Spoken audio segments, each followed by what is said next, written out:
Let's talk about every book I added to my personal collection during the month of February.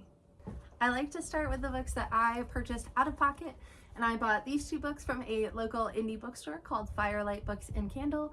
And they are the first two books in the Tea Dragon Society series, so I got the Tea Dragon Society and the Tea Dragon Festival.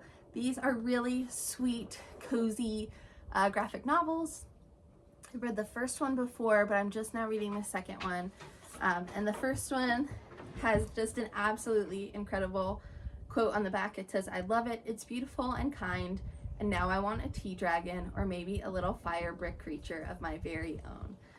They're very cute, and something I want to try doing today for the first time is reading y'all the first sentence of each book that I got. And I don't know that that will work with a graphic novel, but we're going to try. The first line is, "Once upon a time, blacksmiths were as important as magicians." So, those are the first two on my list for today. I received one book that was a gift from a friend. My friend Sydney got me a copy of The Alchemist, and let's read the first line of this one together. Sydney very graciously wrote me a very sweet birthday note in the front of the book, so this is a book that I will absolutely cherish forever. It also has beautiful deckled edges, which I really love. It's got a foreword, which we're gonna skip.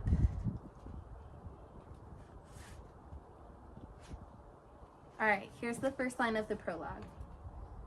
"The alchemist picked up a book that someone in the caravan had brought." Then the second sentence is, "Leafing through the pages, he found a story about Narcissus." I can't wait to read this. I think I maybe read this in high school, but it's been such a long time and I can't wait to revisit it. I was fortunate enough to be sent two books that are continuations in series that I have been ARC reading for. So I received both The Strawberry Patch Pancake House and To You at the Altar. So I will read you the first sentence of each of these unless they spoil something.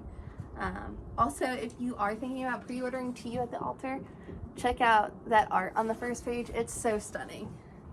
I love this series. And in my book mail video about it, I read the dedication, which was phenomenal.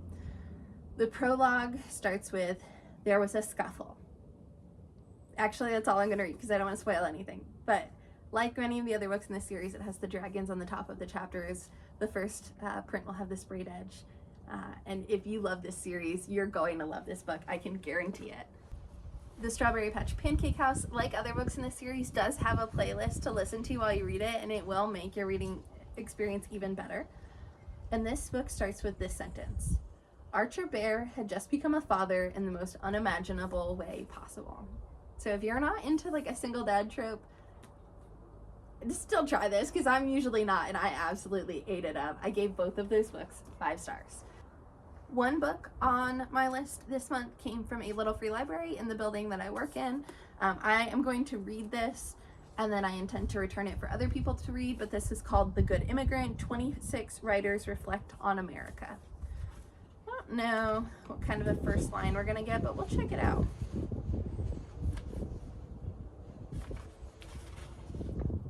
All right, here is the first line of the first essay, which is How to Write Iranian America, or the last essay.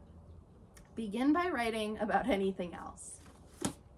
I'm eager to read this. I do want to incorporate more immigrant voices into my reading. I was able to do that a bit in February, and this will hopefully help me continue to do that through March.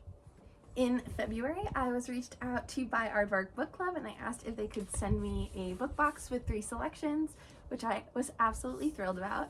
And you can see a more in-depth video on each of these books, but I will still read you the beginning of each. The Truth According to Ember is a story about an Indigenous woman. As far as I know, this is the only traditionally published Indigenous rom-com that I'm aware of. And it starts with, "I was not always a liar." And I am under the impression that this book is about an Indigenous woman who on an application pretends to be white. So I'll be reading this, I think, in March. They also sent me a copy of Junie, which is about a girl who I believe is being haunted by her sister's ghost in like the days preceding the Civil War. Chapter 1 starts with, "Junie wakes up in the red mud listening to the water that slithers between rocks in the creek.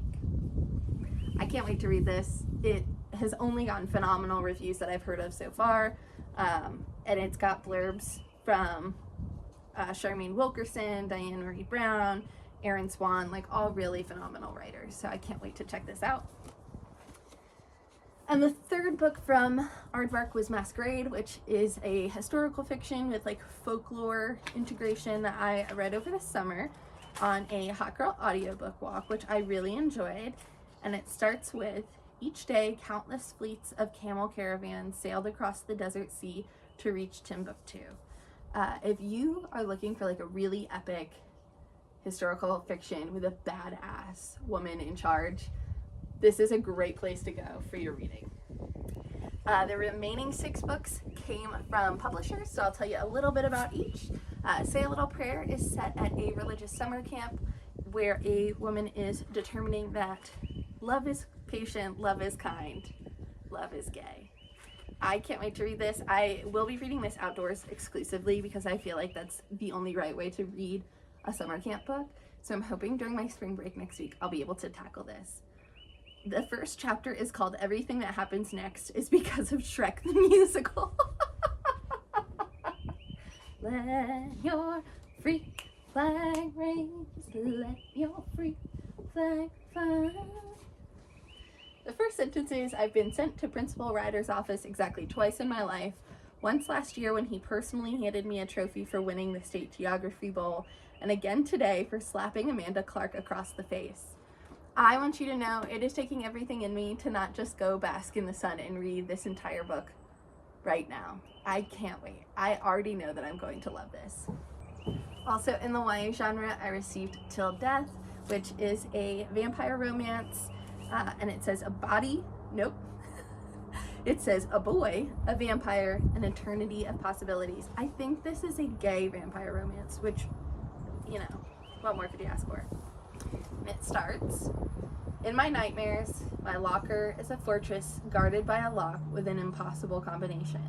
Once I get up, if I ever do, the inside is stuffed with books at odd angles, crushing loose papers, stained with spilled coffee. On the door, creased photos hang alongside my class schedule and a whiteboard marked with former attempts at organization. Exciting. I believe A Mastery of Monsters is also YA, because it is by LaSalle Sambury, and I know that her other series is YA. This is about August, whose brother disappears, and people are kind of are trying to make her believe that she should just kind of accept it and move on, but she thinks that something else is going on, and when she's attacked by this like giant creature with fur and claws, a note from her brother saying to keep the rest of the family safe, she knows that there is more at play. Okay, the prologue starts with, Sammy should have realized she was too drunk 3 drinks ago. I don't know where that's going, but I am pretty confident that this will be a really phenomenal read. The folks at Penguin Teen sent me a copy of The Last Tiger, which is getting really phenomenal early reviews, and it says that it is inspired by true stories from the author's grandparents' lives during one of the darkest periods in Korean history. The Last Tiger is a debut young adult fantasy novel about the power of love to give voice to a broken people. One of my goals for this year is to incorporate more voices from like Asia and Pacific Islands and that general area, because I just haven't done a great job of that in my reading historically. So I'm so excited to read this. And it starts with, the sky over the mountain is too clear, too blue for the slaying ceremony. It almost isn't fair. The slaying ceremony. Okay, I'm so excited. I can't wait to read this. I will likely be reading this in March and reporting back. Penguin Teen also sent me The Otherwhere Post. This is by the author of Hotel Magnifique, which I have heard is a really phenomenal, cozy story. This, I believe, is a little bit more high stakes, but I cannot wait to check it out. And the first line is, Maeve always carried the love letter with her.